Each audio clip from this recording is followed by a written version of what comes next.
or independent. In this state, I understand, this is a bellwether state. Basically, we could watch how New Hampshire would go, and that's pretty much where the country would go, because it was common sense you were after. You wanted someone reasonable, responsible in the middle. And that person is hard to find today. If you believe Washington is working, I can tell you it's not. If you believe that all of our problems, political problems, will be solved in Washington, they won't.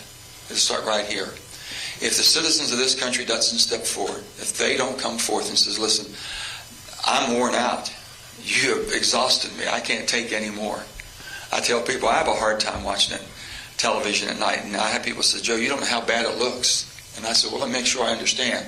You're sitting home with your feet up, watching television and really upset. Try it from my seat.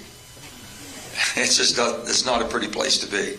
So when I look out in the crowd, how many are elected officials here?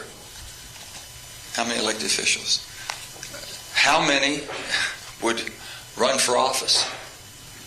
Those who are not elected officials now. This is the hardest thing we have, recruiting today. Because they said, I don't think I want to go through that. I don't want to be scrutinized that way. I don't want to have all of my family and everybody attacked because of who I am and what I'm trying to do. Public service is still noblest of all professions. We don't advocate that enough. I come from the vintage of, as a little boy watching John Kennedy say, ask not what your country can do for you, but what you can do for your country. And we're turning into a society where people are saying, how much more can my country do for me? It's not who we are. It's not how we become the superpower of the world. The hope of the world, if you will. And we've got to change that. But there has to be a place that you have, a home that you have, and that's what we're trying to do with Americans Together. We're trying to create that home to where people want to run and want to be involved, whether you want to run as a Democrat or Republican. I've never believed that identification of what party you belong to identified you as a person. Never believed that. And you're not my enemy just because we might be on a different side of a political party. I've never met a Democrat or Republican I looked at as an enemy. I've looked at as someone that might be a competitor, someone that maybe have differences, but we're going to work that out. And we always could. We sit down. And today it's not the way it is. So let me tell you how I think we've gotten to where we have. I was 35 years old before I got involved in politics. This is not an ambition, lifelong ambition for me to be in the political process. But I saw a void. A person came to my father's store one time and he asked, John, I've done all these favors for you. He said to my father, John, he said, Johnny, I've done all these favors. I need you to do me a favor. And I'm thinking, my dad's never asked for a favor. I come from a little small community called Farmington, West Virginia, a little coal mining community. 400 or 500 people on a good day. On a real good, strong day. And how I understood about the political process, my father, I was 10 years old and he ran for mayor. Now, mayor in a little town, first of all, you couldn't anybody run for it. All you had to do is have one vote and you probably won, or two or three. But anyway, Dad ran, and I wanted to get, I said, oh boy, my dad's running, I'm going to get involved. So he wins, and then Dad was kind of a far-looking type of person. We had 2 caution lights in town. So my dad thought, well, we're going to get a stoplight. Okay, we need a stoplight. We're a growing town, metropolis. He put a stoplight up and we had 2 wrecks the same day. Never had a wreck until then. Now, I understood being able to adjust quickly to constituents' desires. He took the stoplight down, put the caution lights back up. So I said, okay, that's how you have to rebound real quick. But anyway, I went to Washington, and Bob Byrd died in June of 2010. I was governor in my second term. And I loved being governor. And I know Bill loved being governor, and I know that John Lynch loved it, and I know that Senator Hassan, and every governor has loved being governor, because you could make a difference in a person's life. You could make a difference every day and change someone's life. And you didn't look at, oh, you're a Democrat. Oh, no, you didn't vote for me, so I'm not going to do that. That's not how they thought. Governors don't think that way. I go to Washington, and when I got there, I says, my goodness, it's not what I thought. This is the big leagues. Everyone should be, okay, we got these challenges in the United States of America, and we got people, we got challenges around the world, we got enemies around the world. How do we unite and basically have a strong front? And I didn't see that. So I kept evaluating this. And one time Harry Reid came to me and he says, Joe, he said, we're going to have a party line vote. Now, I'd been involved since quite a while, up until 2010, in political process. I never heard the term, be a party line vote. And I'm thinking, Harry, what's that mean? He said, well, all the Democrats got to vote for this. I said, Harry, let me look at the bill. I don't know why that would be, but let me look at the bill. And I looked at the bill, and I says, Harry, on my best day, I can't sell this crap in West Virginia. He says, what? And I said, Harry, you didn't elect me. I don't work for you. You can't fire me. You didn't hire me. I can't go home and explain this, and that's who I work for, so I'm not going to do it. Well, once they got to the understanding that I wasn't going to be pressured into doing crazy stuff, and I could, hopefully be an honest broker. And then my Republican friends, I said, why are we doing this? Why are we allowing these political parties to push us to the extremes? And that's what's happened. So if you look at it today, you're expected to pick a side. And I said, please don't do that. So how do we get involved in that? And I said, well, we've got to change. And I said, I come to work every day. You want me to go make phone calls to raise money to be against my colleague that's sitting beside me I'm working with. Now think about a hostile environment. You want to know why it doesn't work? Can you imagine going to work every day and your co-worker's trying to get you fired? That's exactly what we do. So if you have a D by your name and R by your name, you're expected to raise money to be against him. I wouldn't do that. I says, I can't look somebody in the eye on Monday when you expect me to go on Friday and Saturday and campaign against them and then say, hey, John, how about working with me on this? This is human nature. It's not going to happen. So I've said this. It's not going to change. Washington will not change. It's a duopoly. It's a business. It's doing very well. A lot of money's coming in. They're not going to change. This is where it's going to change. If you want to change the political atmosphere and the attitudes that we have in Washington, it'll change right here. But you have to demand that. The character of the people that you send, making sure that they're there for the right reason, and public service is in their veins. And with that, I've come to the conclusion there should be term limits. And they said, what do you mean? I said, well, I'll tell you why. About 20 years ago, I was in a town hall in southern West Virginia. And I was talking in an open session like this, and they asked me a question, what do you think about term limits? And I said, well, you got to be careful. You get rid of a lot of people with experience. And I went on and on and on about why maybe it wasn't the right thing to do. And a little lady got up and she said, Joe, I really believe that term limits would really help us. And I said, well, tell me why. She says, if we had term limits, maybe we get one good term out of you. I swear to God, I had no comeback. I couldn't argue that. I said, by God, she's right. She was right. So I thought about it, and I said, maybe it would, because I can tell you, to get one good term out of us would be great. In any segment that we're in, because sometimes you get set in your ways, you defend yourself more than what you're looking to basically take advantage of an opportunity to propel and go forward. So I've looked at politics and I've looked at government much differently, and I've always been that, and I'm not going to change. But the workplace environment is not conducive to getting results. But we got a lot of results in 50-50 split.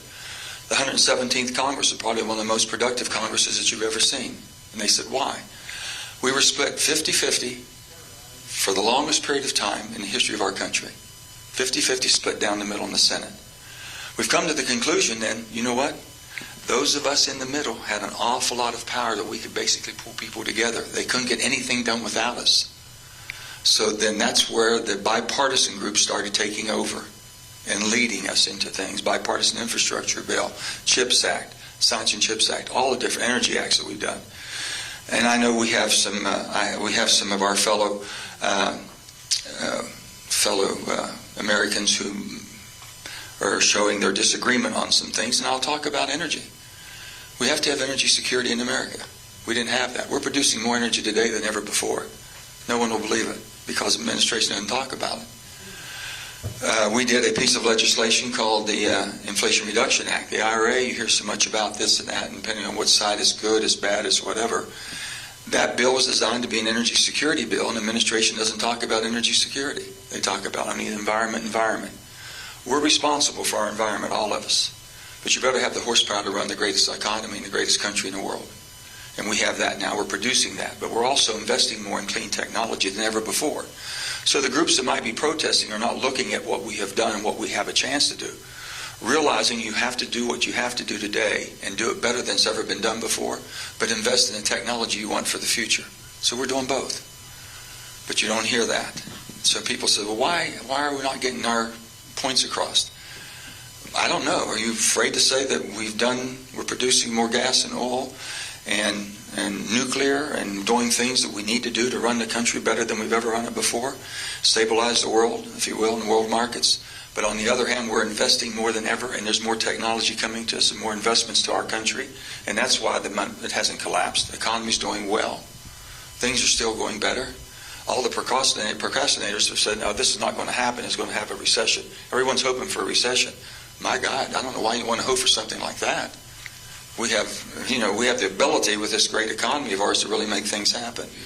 So where does it come down to? I think the character of a candidate, the character of people that want to serve. You are and I am who we are because of how we were raised, where we were raised, and who raised us. I've never forgotten that, and I've never made a decision that I can't think, can I go back home in my little town of Farmington and explain this? If I can't look those people in the eye, and I've said in my little state, here we are in New Hampshire, live free or die. West Virginia, mountaineers are always free. We both have the same desires. Our motto is all about freedom, democracy. It's what we want. It's what we cherish. And I've said back home, and I think the same is right here in New Hampshire, people can shake your hand, look in your eye, and see your soul. You can't BS them. That's all they got. Their gut instinct is all they have. And that's what we are about, and that's who we are as a country. So, Americans together, how do we get back? How do we give you a chance to believe there's something that you might have an area to cohese around?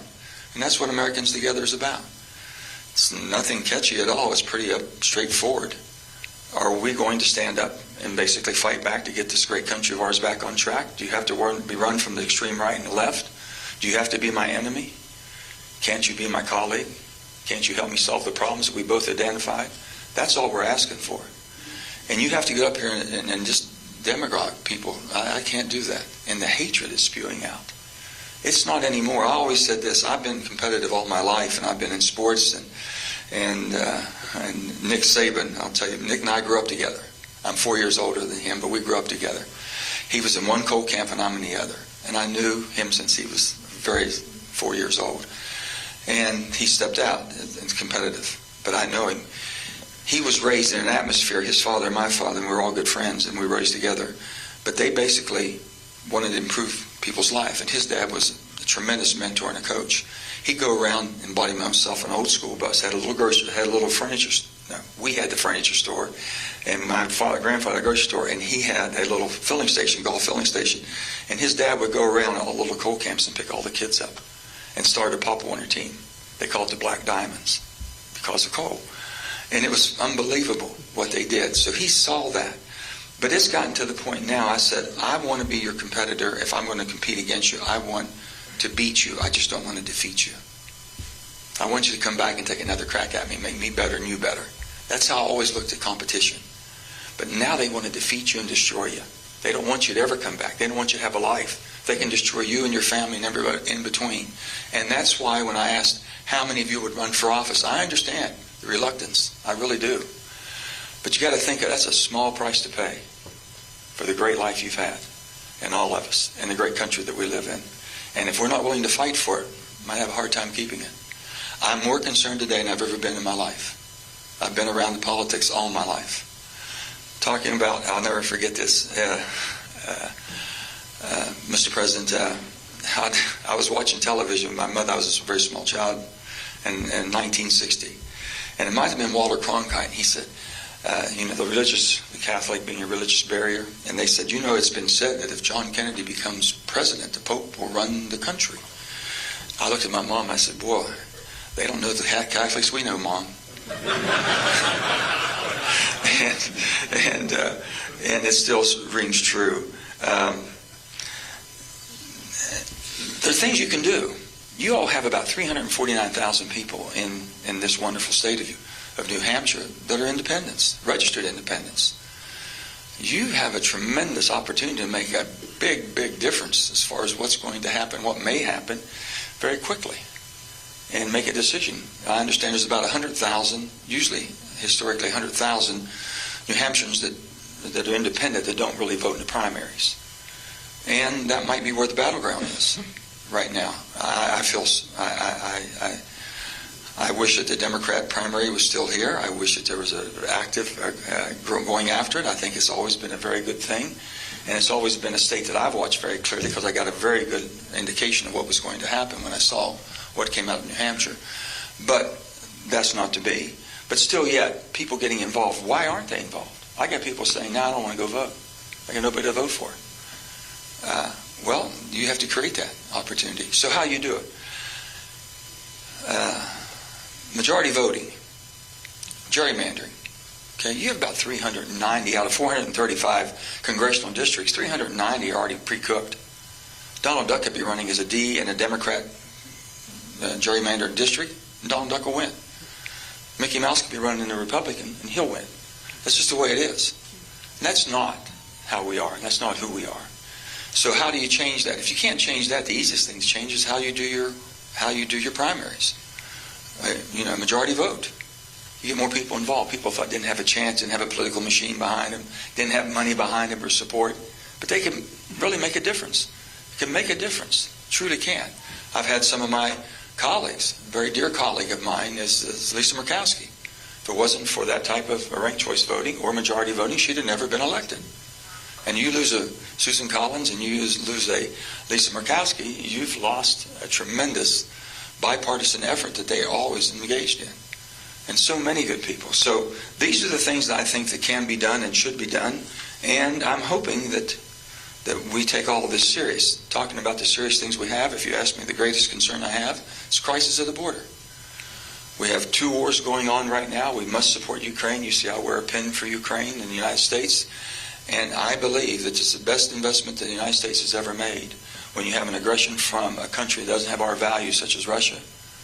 And here's a country that's willing to fight and die for their values and beliefs. And all we have to do is support them. And if not, we'll be drawn into a war. I assure you, if we're not, because they'll move on to the Baltics and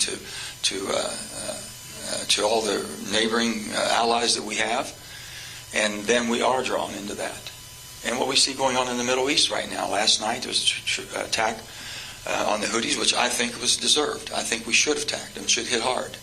They're out there basically shooting and doing harm to our military, and we're going to stand by and take it? No. So I appreciate that return. We'll see what happens, but we've got to. When you see what happened on October the 7th, which is just unbelievable to see that in today's world, and the type of viciousness and horrific things that have gone on. It's unbelievable. So, but the border, I can tell you, is the most serious I've ever seen in my life. It's a crisis. I don't care who you are and what you believe. I've been there. I talked to all of the representatives in Congress and the Senate that represent the border. And I'm talking north and south border, not just one. But right now the southern border is the greatest challenge that we have. That has got to be taken care of. It does. And I would hope that the president will do what he has to do if Congress doesn't do what it needs to do. I would pray that happens very quickly. And we'll just see where that goes. But we're going to find out next week. We were told before we left for Christmas, well, I was prepared to stay there all the way through Christmas, not to leave until we fix that border. And support for Ukraine and support for Israel and all the other humanitarian needs that we have.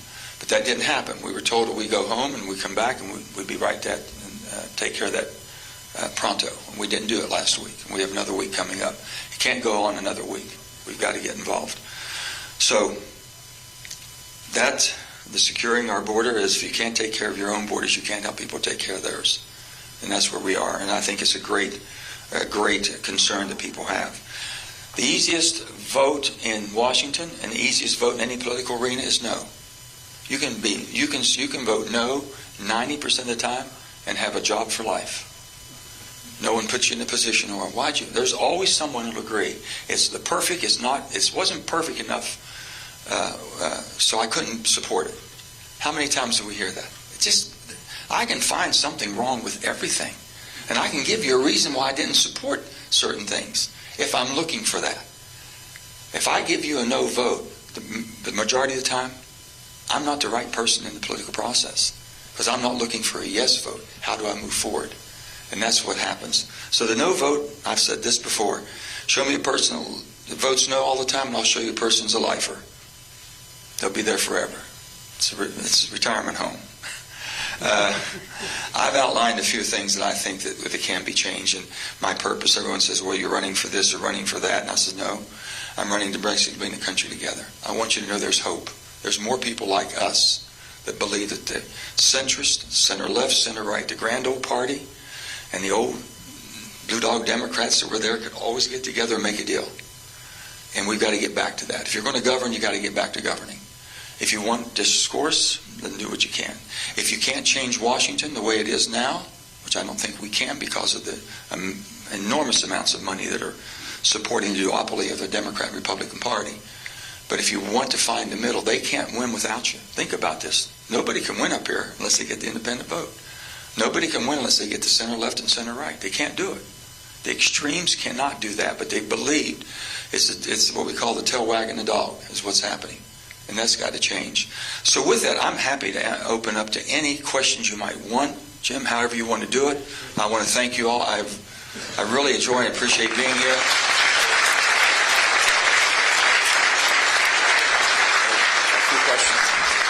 I just have a few questions, and as I'm asking them, maybe you can think of a question to ask the senator. You've indicated that there's no such thing as a Democratic solution or a Republican solution. Do you ever think of becoming an independent? Well, I am independent. Jim, you're talking about my identity. Like a Angus King or a Bernie Sanders, and that way you could be really independent and say, depending on the issue, I'm going here, and another issue might be on the other side, but you are a Democrat. I've never been accused of West my Virginia, party affiliation hold me back from doing what I thought was right.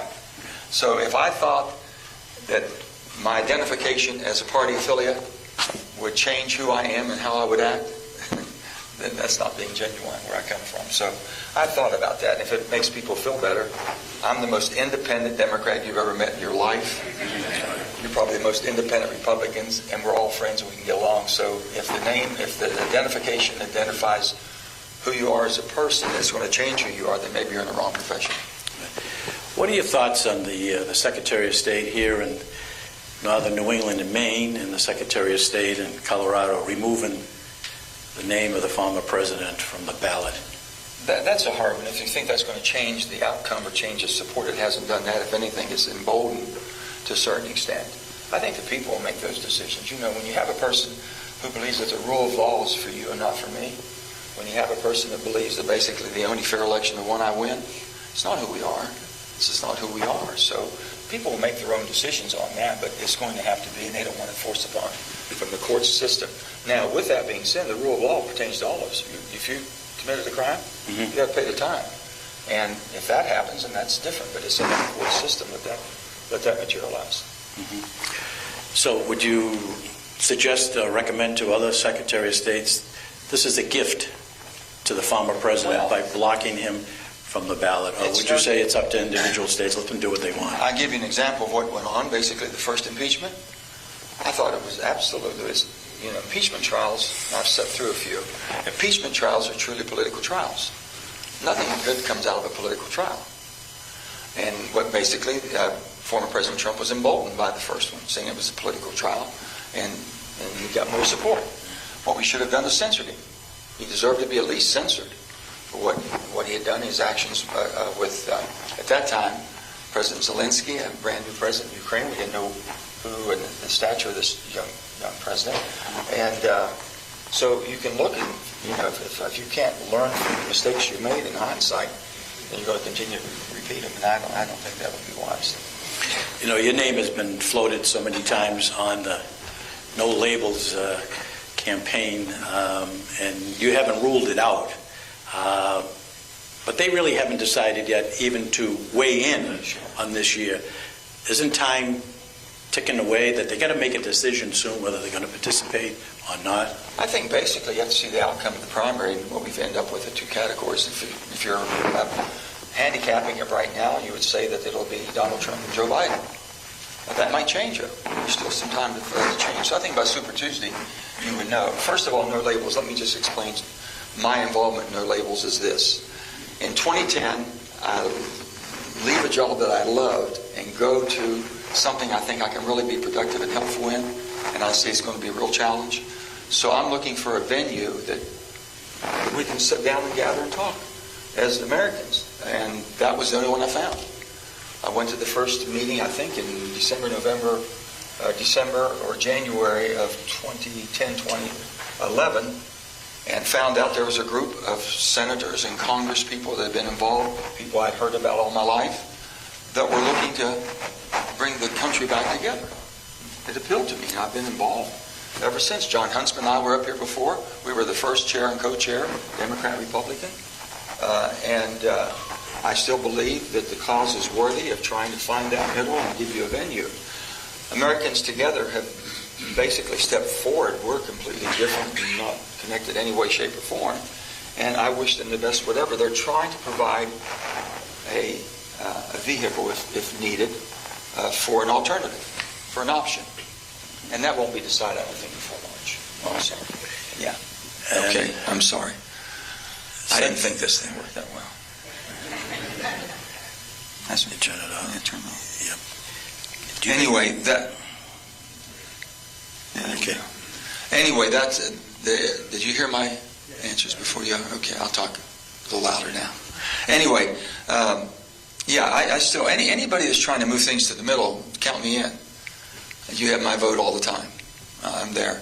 If you have a problem, you want to sit down, don't call me unless you want to fix it.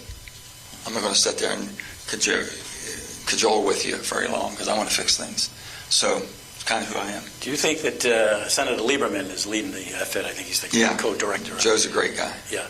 Good friend. Do you think that Senator Lieberman should reach out to former Governor Christie and say, come on in, we'd like to talk to you? Well, let me make it very clear. Chris Christie's a dear friend of mine. Him and Mary Pat and Gail and I go way back till we were governors. And I think Bill knows that. There's a special bond for governors. John Lynch and I know that. We served together. So we all. John's the one that explained to me the New Hampshire politics. He said, Joe, we got 400 people. And is it 400? Then you have 24 in the Senate. And I'm thinking, John, how in the hell do you deal with 400? He says, it's not easy. He says, but everyone's involved. And I says, that's democracy. I understand that. I like that. But governors, we never did. Up until 2009, the Obamacare at that time kind of started dividing us, pick a side. And I could see that. And I was head of the NGA at that time, National Government Association. Up until that time, Jim, you could go into an NGA conference and you couldn't tell who a Democrat and Republican was sitting because we always had to be paired up. And man, it was just wonderful to sit down and from Mitt Romney, I found out about his health care program in Massachusetts. Mm-hmm. I didn't have the economy to do what he did, but I could tweak it a little bit. Jeb Bush, my buddy down in Florida, on education. My wife is totally immersed in education. And we were able to take some of his ideas, and we shared them. And then the crisis we had with mining disasters, we shared with my friend John Huntsman. And then Mitch Daniels, and all of us working together, and Evan Bayh and the whole group. We're losing that moderate middle because they've just said enough's enough or we're timing out, one of the two. But that's what I'm trying to reinvigorate that. So Americans Together is going to say, here is your vehicle, here is your tool to move forward. We're going to help you every way we can. We don't care whether you're Democrat, Independent, Republican. You want to move things forward, you want to work together and unite people, come to us. Former Governor Larry Hogan announced yesterday that he's going to step back from the no labels. Is that a setback?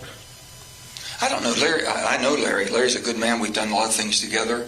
And when it comes for the bipartisan infrastructure bill, identifying all the problems and all the things that we've let deferred maintenance for years and years and years in the country let go by, and we thought there was something we could be done. We pulled that bill out of the BBB and did that separately. And it had some challenges, but we got through that.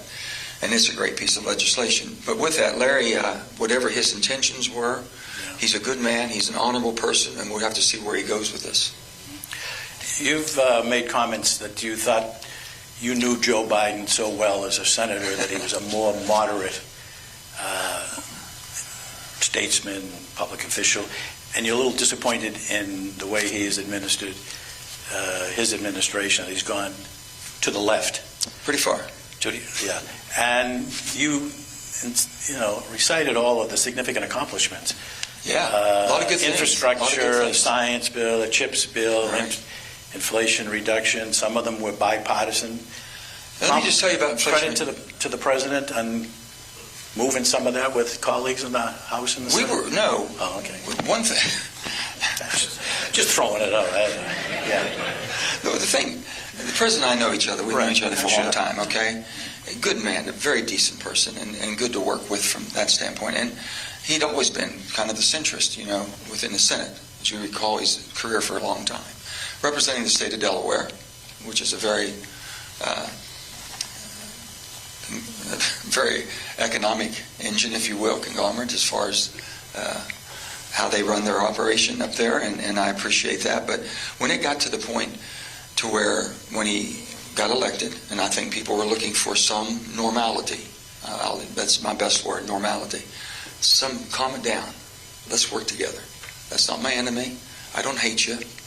I'm not after you. We're going to work together. We have a different idea. You're going to go ahead and vote against me. That's fine. We'll sit down. We'll find something else to work on. You just move on. We thought that's what we were getting. And that truly is what I thought his intent was. He's been pushed to the far left. That's the only thing I've said. And I don't know whether it's just basically the hey, you owe me because I got you elected, and this and that. I think that one time a person had a fundraiser for me when I first started out. I'll never forget, I was governor. I just got in the governorship, and the person came in and said, I need this, this, and this done. And I said, well, that's not good. I'm not going to do that. Well, you know I had a fundraiser for you. And I said, oh, I'm so sorry. I thought you were investing in good government. I didn't know you were investing for yourself. So I found out how much the fundraiser, I give them all the money back. And that stopped everything. Once you stop that, you can stop it. And this is what people are expecting. But I would love to see President Biden move back to where he came from, where we thought he was. That's what I love to see. And that centrist type of man, that's what the country wants. I really believe that. And with that being said, I think that it would be more stabler if you would. And so when I get a chance to speak out, I do. Yeah, right. I talk about it. That's candid. What about, you mentioned it already, President Biden probably will be the nominee in the Democratic side, and Donald Trump will be the nominee in the Republican side. If that's the case, what do you do in November when you go into the voting booth? That's a difficult question right there, depending on what we have. If what you're surmising is that it is what it looks to be. Mm-hmm. And then you have to make a decision. The character of that candidate, whether you agree or disagree, whether you support or haven't supported, whether you're in the same political party or not. Mm-hmm. The people that are just telling me, I'm going to vote for the Democrat because I'm a Democrat, I'm going to vote for the Republican no matter who it is, that's bullcrap. Vote for the person. Vote for the best person that should be leading this country.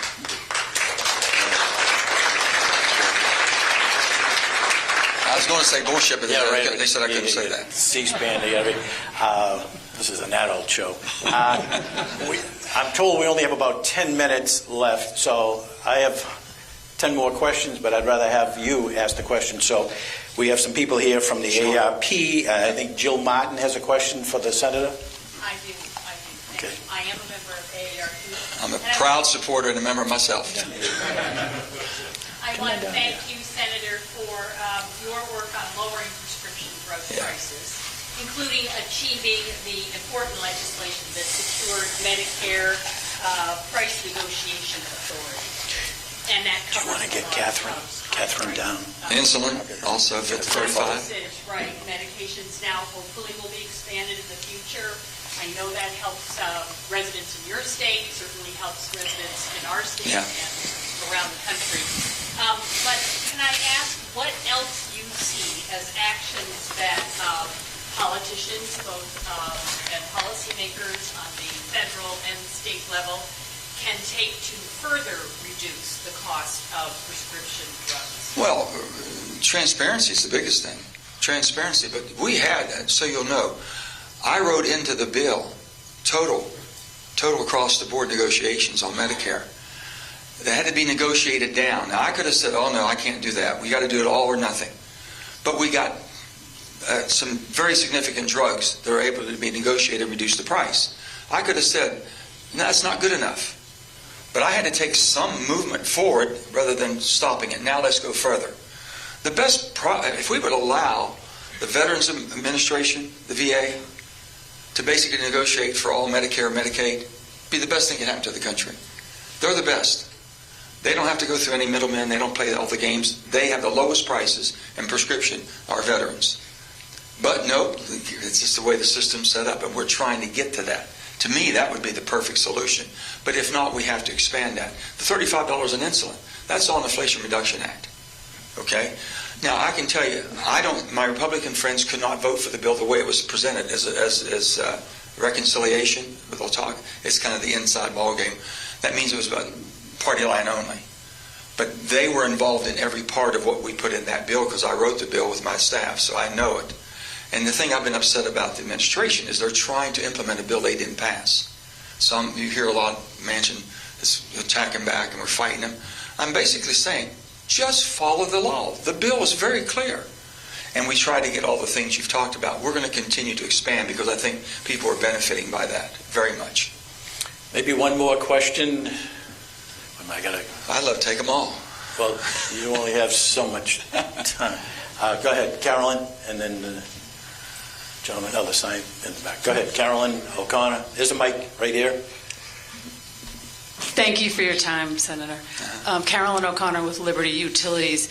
So you mentioned a Democrat and Republican extremes, and so here we are at the New England Council event. Right.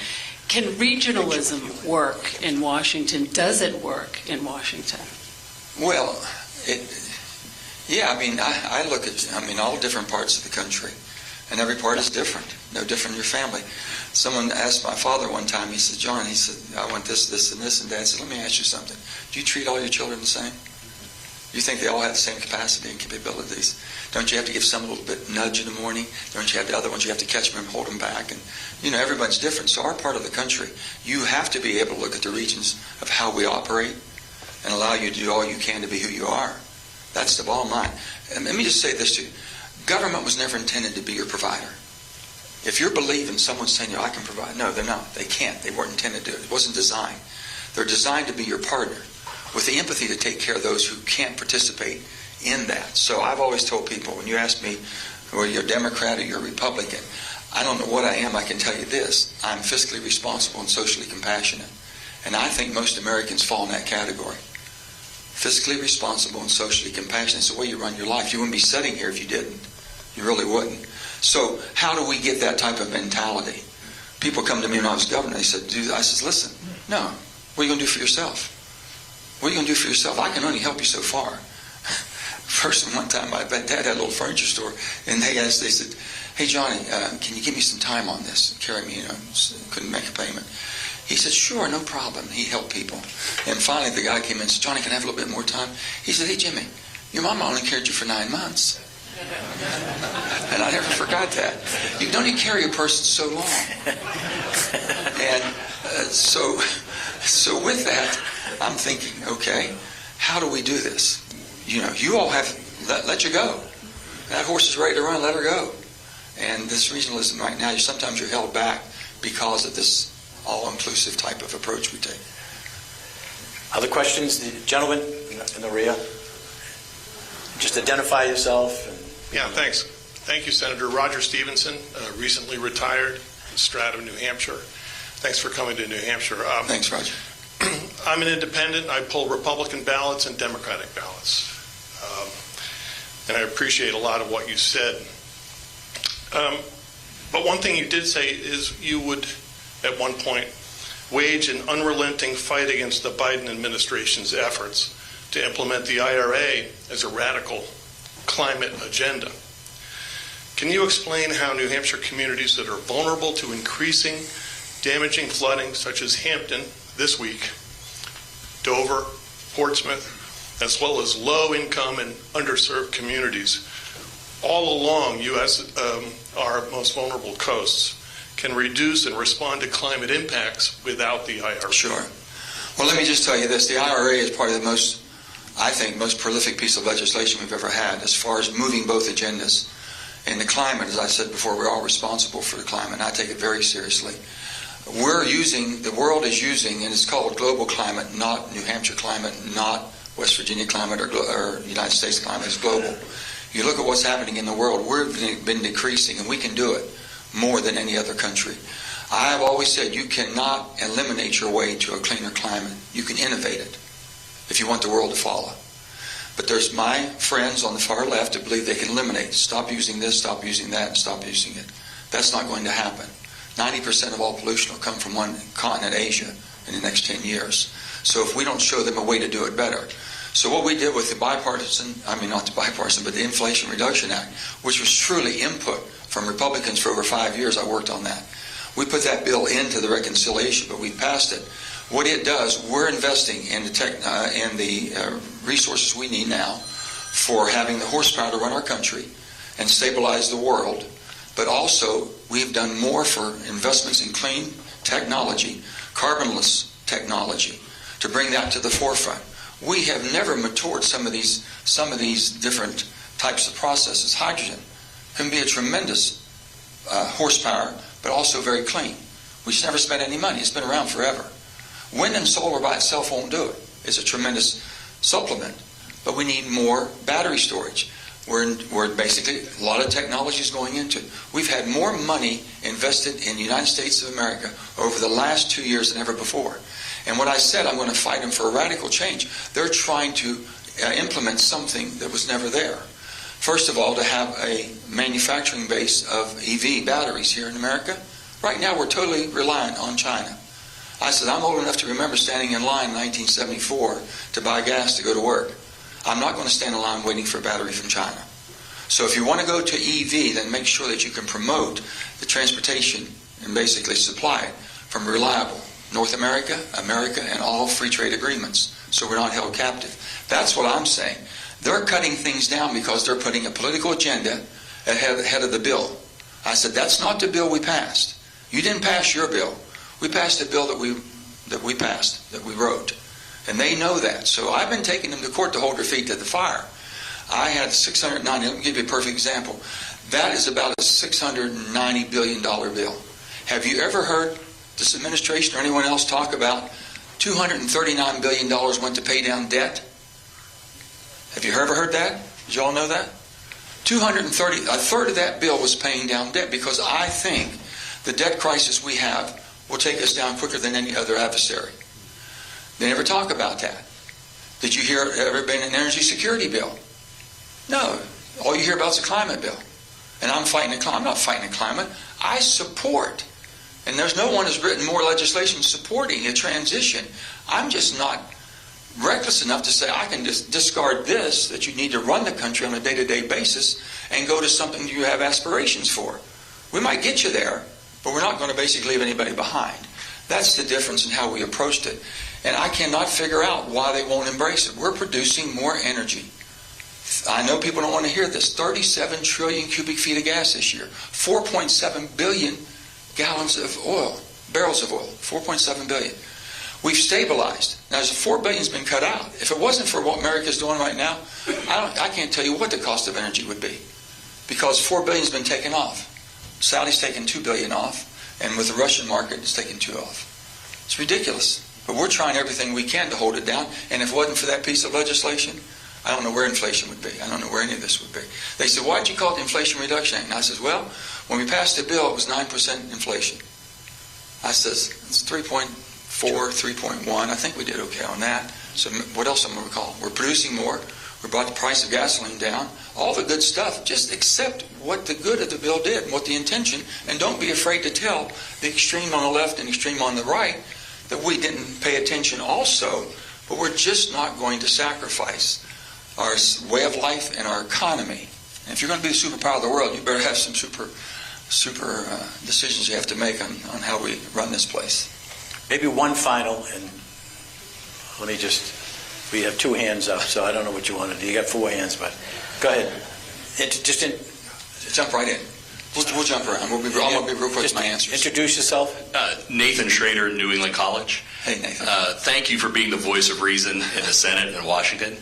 As a Democrat, I was wondering if you could tell us, what would your advice be for your party moving forward, since you will no longer be in the Senate and on the ballot, for how the party can catch up from falling behind in rural America, small town America, and among working class voters? The only thing I pray to my Democrat colleagues, that they don't jump back and forth and get rid of the filibuster. You get rid of the filibuster, we've lost democracy as you know it.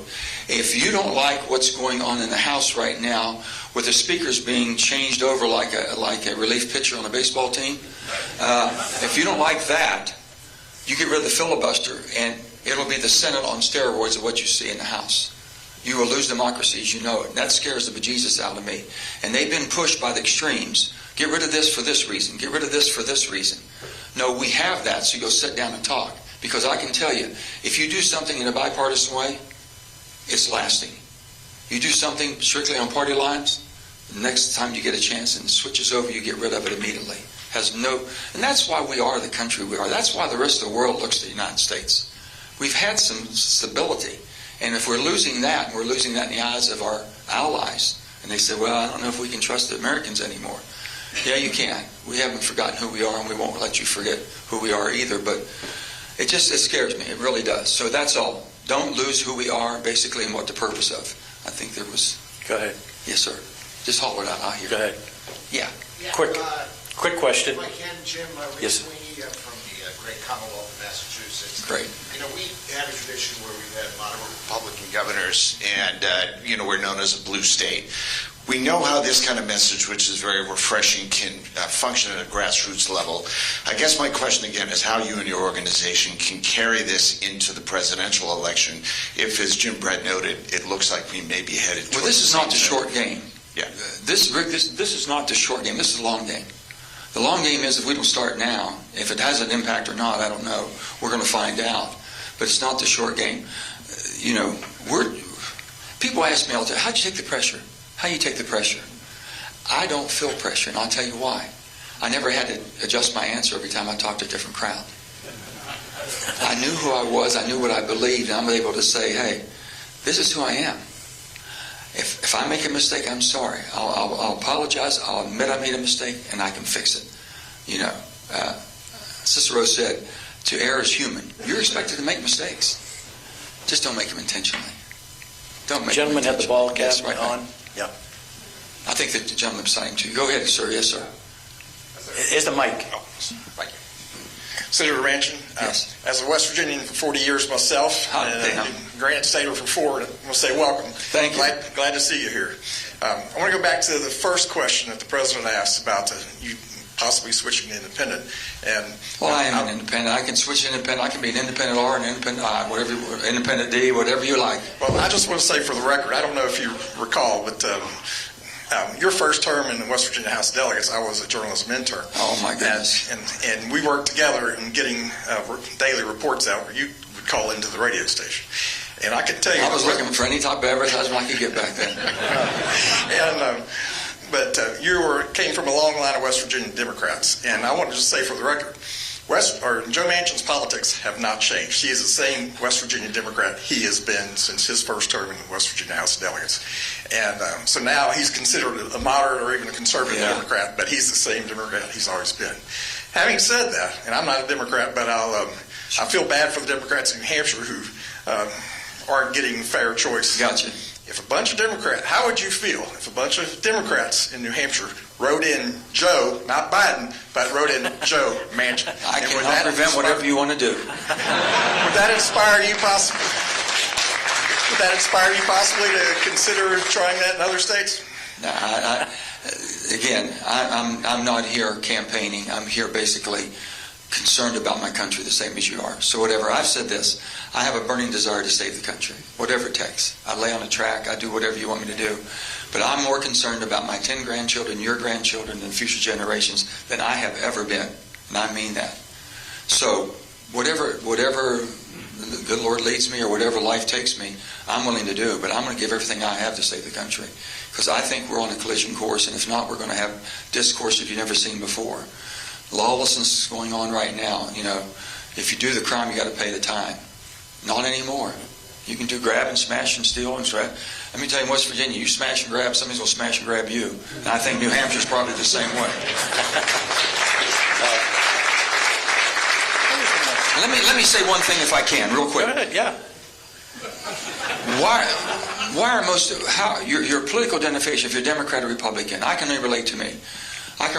I'm a Democrat. My grandfather, I assume, because my state, I'm understanding in my history, my state was mostly Republican up until the Great Depression. And then FDR comes along, and I know my grandfather, being the most loyal human being and a hard worker, had to have some loyalty to saying, this guy gave me a chance to survive and take care of 5 children, my dad being the oldest. I don't know. I mean, that's who, and then I was raised in a family that I didn't know very many Republicans, or even people would claim they were Republican in West Virginia back in those days. So all I saw was people that were hardworking, held you accountable, and made you responsible for your actions. That's all I ever saw. And the most compassion, my grandmother was a one-woman social worker. There was no social services. We lived I said I was a privileged child, and they says, it must have been a big neighborhood. I lived between the creek and the tracks. Must have been a fancy home, 3-room garage apartment. I says, my introduction to sex education, every time my mom got pregnant, we got a bunk bed. So if I saw the bunk bed coming in before my mom went to the hospital, I said, Janet, my older sister, she's 3 years, I said, Janet, I think something's going on. It's just the way we were raised. So I said, I was a privileged child, and they said, why? And I said, I had unconditional love. There was never a day in my life that I didn't have someone, no matter how bad I messed up, love me. And that's just not that much to that. So I'm a product of who I am. Whether, and the people that like it or don't, and they draw their conclusions, then fine. But I can tell you, it was rooted in goodness. People that wanted to do something good and help people. Papa would always tell me, one time I wanted to get out of work. I was always the one in the store, had to work in the grocery store. And on my 10, I started at 9 years of age, but everybody had to work. And they were all going swimming and this and that. And I said, hey, Pop, can I get off? No, couldn't get off. So I knew he loved football. And I said one time, my grandfather was about 5'6", a little Italian guy, about 5'6", strong as a horse, and he was cutting on the butcher block. And I said, I know I can get him today. I said, hey, Pop, I want to get off and go lift weights so I can get strong and play football, because he loved football. He never even looked up. He says, honey, show me a man that lifts dumbbells, and I'll show you a dumbbell. He says, you want to get strong, get back in that warehouse and move that warehouse around. I never asked to get off again in my life. Well, with that, we want to thank you. Yeah, we got a little gift here for you. We got a little gift here. Politics and Eggs Day. Hey, picture. Thank you. Y'all been great. Thank you. You've been great. We're just gonna. If people can just stay here for a couple of minutes, we got a lot of traffic outside, and he's gonna. I'm gonna move around. He's gonna move. He's gonna move around. Okay, so stay here for a couple of minutes as he moves around. Okay. Okay, now we got to get picture Catherine.